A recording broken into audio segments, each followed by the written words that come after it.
Lord Richard Dannatt is a retired British Army general and former chief of the General Staff of the British Army. Welcome to our program, Lord Dannatt. Thank you. It's a pleasure to join you this afternoon.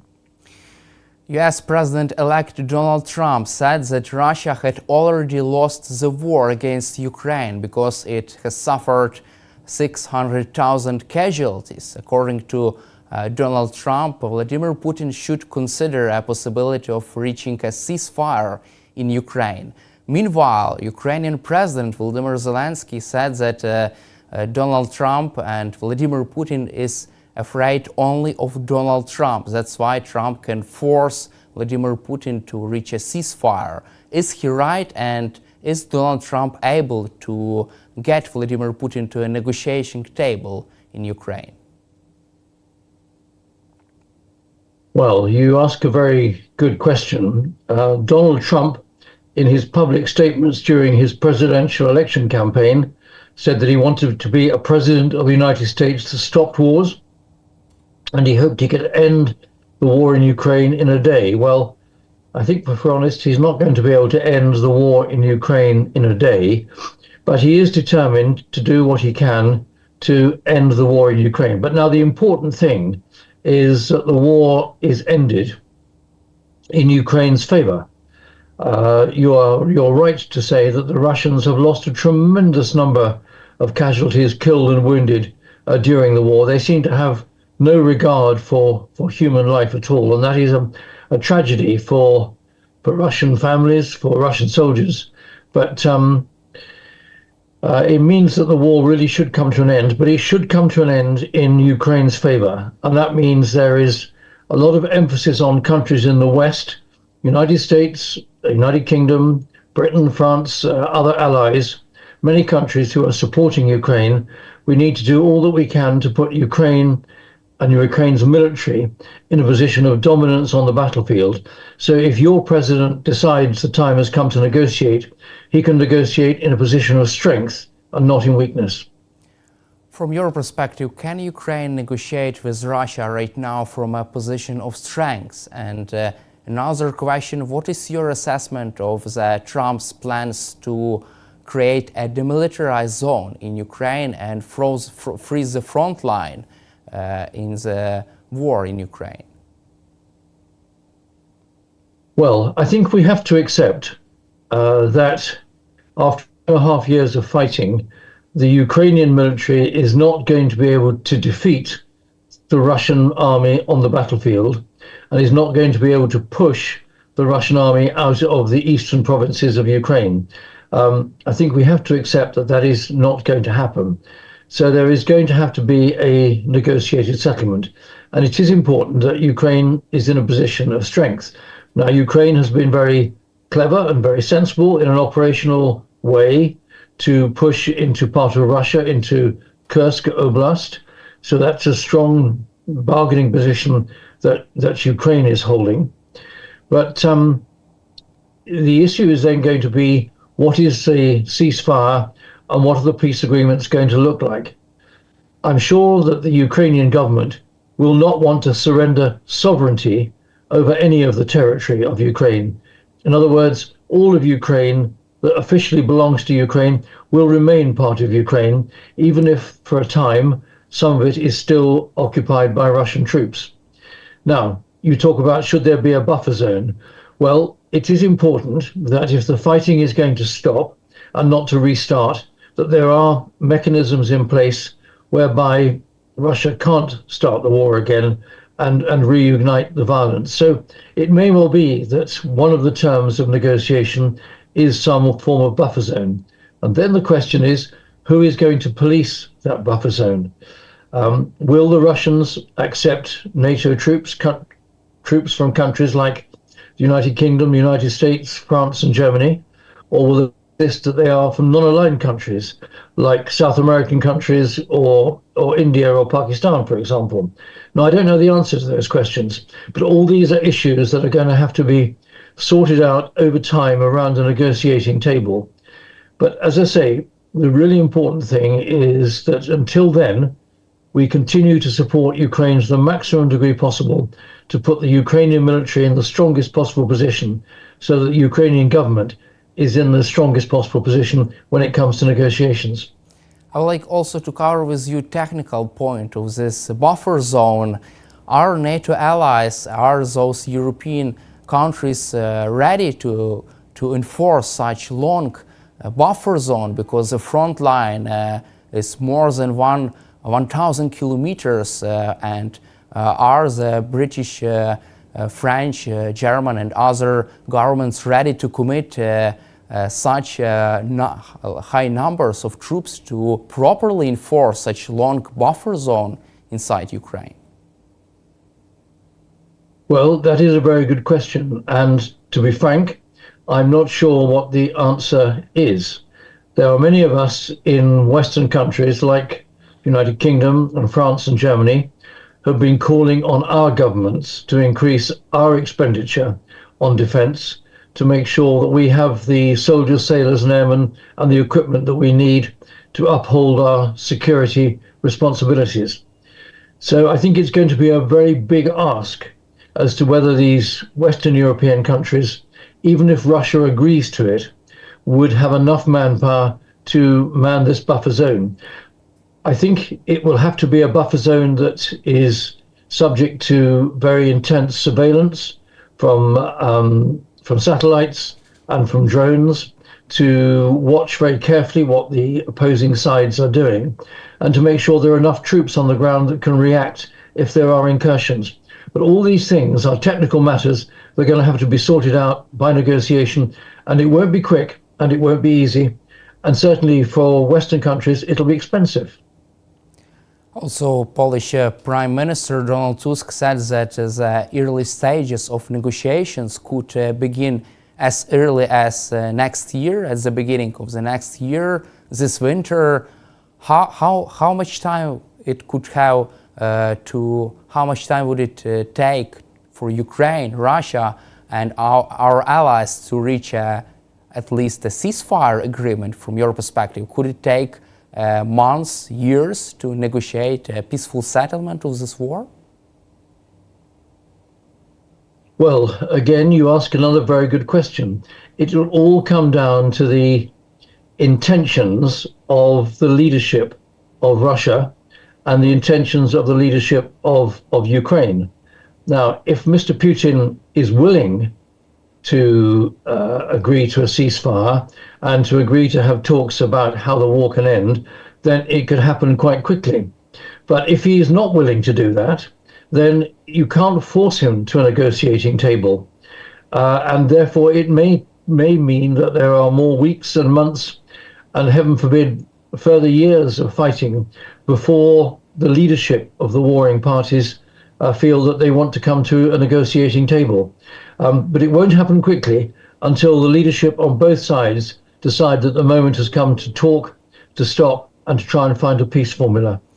From your perspective, how can Donald Trump and another US allies force Vladimir Putin to negotiate a ceasefire in Ukraine by allowing Ukraine another strikes deep inside Russia with other missiles, or just by continuing to supporting Ukraine during this time before and after the beginning of the negotiations? What are the main instruments in the hands of Donald Trump which could help to force Vladimir Putin to negotiate with Ukraine in good faith?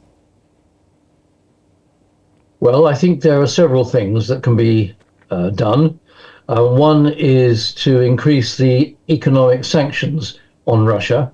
I mean, there is no doubt, whichever way you look at the Russian economy, it is struggling at the present time because of the cost pressures of the war. So to put more economic sanctions on Russia will undoubtedly have an effect which could well influence Vladimir Putin. But I think also third parties, and I'm particularly thinking in terms of China, if pressure can be put on China to persuade Vladimir Putin that frankly the war is getting him nowhere, then this could have quite an influence as well. Russia and China claim to have a very strong relationship, but there is no doubt that China is the strongest partner in that relationship at the present moment. So I think if pressure could be put on President Xi for himself to apply pressure to President Putin, then that's another way in which peace talks and negotiations can be accelerated to a successful conclusion.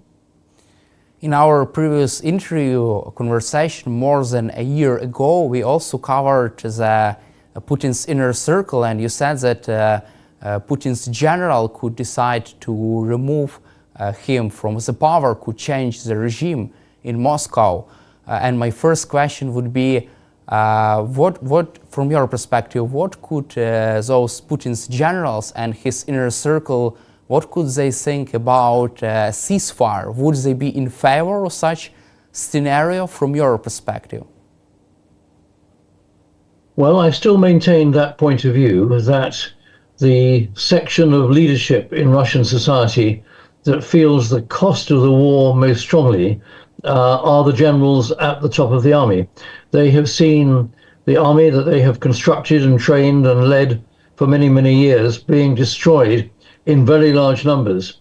So you could actually argue that if they had the moral courage to stand up to Putin, that the generals could be the one to say, Mr. President, this war has got to end. It is destroying our military and it is making our country potentially weak.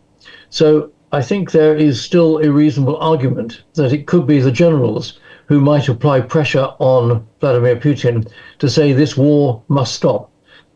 They can make the case that we've done our best to try and win this war for you, but frankly, our enemy, the Ukrainians, are proving so robust, supported strongly by Western countries, that we cannot win this war. And unless you want to bleed the country white, see many more hundreds of thousands of casualties, and see the economy ruined, then the time has come to seriously think about stopping this war and trying to find a peace settlement. Ryan McBeth is a U.S. Army veteran and OSINT analyst. Welcome to our program, Ryan. Thank you so much. It's always great to be invited on. Vladimir Putin has fired intercontinental ballistic missile at Ukraine for the first time. Also, he threatened to attack Nato with such missile. He said that it is impossible to intercept such hypersonic missile. Don't you think that this is a threat to the next U.S. administration, to Donald Trump? Putin tries to threaten Trump and tries to convince the West that the West cannot wage global conflict against Russia. What is your take on that? So if this would have been a threat, it would have been a threat to President Obama. This particular weapon system was developed back in 2008. It's really nothing new. I think it was called the, hopefully I pronounced this correctly, I think it was the RS-26 Rostov, I think. So this weapon system is really nothing new, and technically it's an intermediate range missile, which might actually break the intermediate range treaty that the United States has with Russia. Also, another thing to consider is that this particular weapon system didn't have any explosives on the warheads. The warheads were inert. Now, if something's going Mach 10, you don't necessarily need an explosive. That thing is going to provide a heck of a lot of kinetic energy when it hits the ground. But for something like a weapon system like that, you would need to develop explosives and fusing that actually start to detonate far before the warhead is close to its actual target. And that's because when you're going that fast, even explosions take time, right? So Russia would have to develop a whole new program in order to develop the convention explosives to put on this missile. So essentially, Russia spent about $10 million to say, boo, we scare you. And I think most of America isn't buying it, although I would certainly not want to be one of the citizens in Ukraine that have to rely on America not being scared for protection, because sometimes we spook a little bit easier than the average tough Ukrainian. Why is Vladimir Putin so confident that the West cannot intercept such missile? It's propaganda. Look, if you are in front of a missile that's incoming and you launch a missile, you'll be able to intercept it. It's not necessarily a question of speed. He's basically relying on the ignorance of the average person. If you are the target, you should be able to intercept basically any kind of missile coming in, no matter what the speed. Now, if you're to the oblique, meaning to the side, think of it like playing the Olympic game of skeet. If you are at station 5, which is directly perpendicular to those pigeons, those clay pigeons coming out of the skeet houses, it's a lot harder to intercept that missile because you're firing from the oblique and you're trying to catch up to that missile. So there is some truth to that if you are not directly the target of the attack. But he's basically relying on the ignorance of the average person, just doesn't understand how missile systems and interceptions work. Do you feel that the United States and NATO are ready for a possible conflict against Russia? I mean, to deter and to fight against such hypersonic threats posed by the Russian Federation, Russian army, because Vladimir Putin tries to create such a picture, such a situation in which he can overwhelm Western military capabilities? Well, it's certainly possible the first couple of days won't be that great, but you have to understand that Russia has a very limited amount of these weapon systems in general. So if we're talking about overwhelming defenses, first couple of days aren't going to be great. The U.S. will shoot some weapons down. Russia will get some weapons through. That's just kind of the nature of war.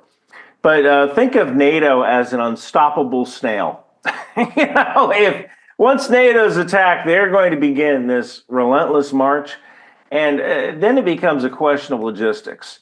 It's just essentially how fast can NATO get supplies to the front lines. And once that starts to happen, any adversary, no matter who it is finished. It's just NATO is this incredibly long-tailed, unstoppable snail. It's extremely slow, but once it gets going, you cannot stop this thing. Does this missile give Vladimir Putin any kind of serious military advantage over NATO? Not particularly. It's just another intermediate range ballistic missile. The United States has stealth bombers and fifth generation fighters that actually work, like the F-35. We don't know how many of these intermediate range, really R-36s or R-26s that are possessed by Russia. But in a sense like that, think about it like this: every time you shoot one of these things, you're lighting $10 million on fire, right? And Russia has a limited amount of money and a limited amount of resources, things like machine tools. So they could either create more of these missiles, or they could put those machine tools to work toward doing things like creating the ball bearings they need to put inside their bogies. From what I understand, their train system is breaking down because the actual bogies, which are the wheels that run under the train trucks, those haven't been serviced by Western contractors in quite a while. So if you're Russia, you have this impossible choice. Do you make bogies to allow your rail units to actually function? Do you make missiles? Do you build parts for your oil field? So when you think about it, like, this isn't a super weapon. This is a distraction in the big scheme of things. Also, this missile strike by Russia was a response to Ukraine's strikes inside Russia with Western-made missiles. Ukraine is really successful in that, because a recent strike on the Kursk region has eliminated dozens of Russian and even North Korean officers.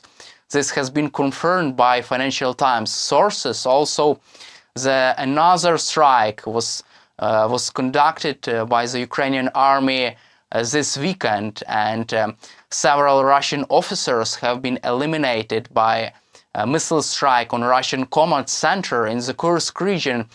Don't you think that these strikes inside Russia are are too painful for Vladimir Putin, and that's why he tries to threaten Ukraine and the West with his hypersonic intercontinental missiles?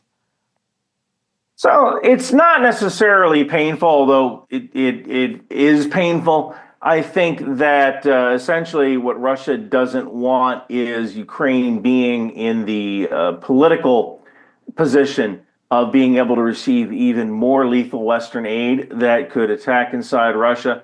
Is remember that for the longest time, Russia was almost like it's playing American baseball. I'm on first base. You can't attack me because I'm touching this base. And they were able to run circles around Ukraine in some senses because Ukraine couldn't touch them there.